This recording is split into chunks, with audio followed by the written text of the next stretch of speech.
Chaque jour, Charles et Carole vous présentent la leçon de l'école du sabbat.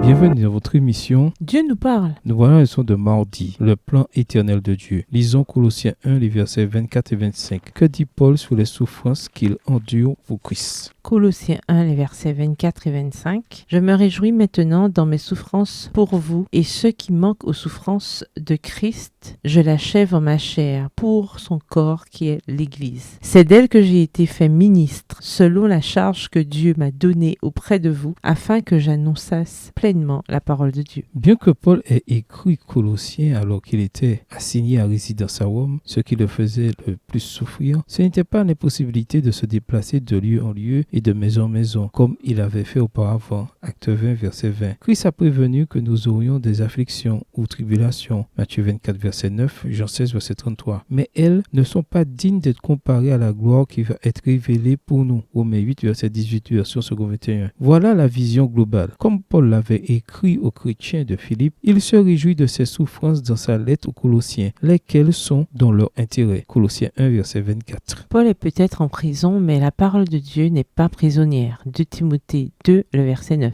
Tandis que Paul était ainsi confiné, il écrivait également Philippiens, Éphésiens et Philémon. Après sa libération, il écrivit sous l'inspiration les conseils importants que l'on trouve dans 1 Timothée et Tite. Ensuite, lors de son dernier emprisonnement dans une prison romaine, il écrivit 2 Timothée. En bref, ces dernières années ont permis à Paul de rédiger une part non négligeable du Nouveau Testament, dont Hébreux fait sans doute également partie. Le plan éternel de Dieu envisageait tout cela et plus encore. Le mot grec que Paul emploie dans Colossiens 1, verset 25, généralement traduit par intendance, est wakonomia. Dans un sens restreint, comme dans 1 Timothée 1, verset 4, il renvoie à la manière qu'a Dieu d'ordonner les choses. Extrait de The First and Second Letters to Timothy, la première et seconde épître à Timothée, écrit par Luke Timothy Johnson, page 164. Cela inclut l'apostolat de Paul, mais au sens large, il inclut tout ce que Dieu a prévu dans le plan du salut, le ministère de Paul, des autres apôtres et même des prophètes de l'Ancien Testament. Éphésiens 2, verset 20, Éphésiens 3, verset 5, dont Moïse était conçu afin d'accomplir la parole de Dieu. Colossiens 1, verset 25. Tout cela en lien avec ce plan divin. Nous étudierons plus avant ce sujet dans la leçon de demain. Mais il est bon à ce stade de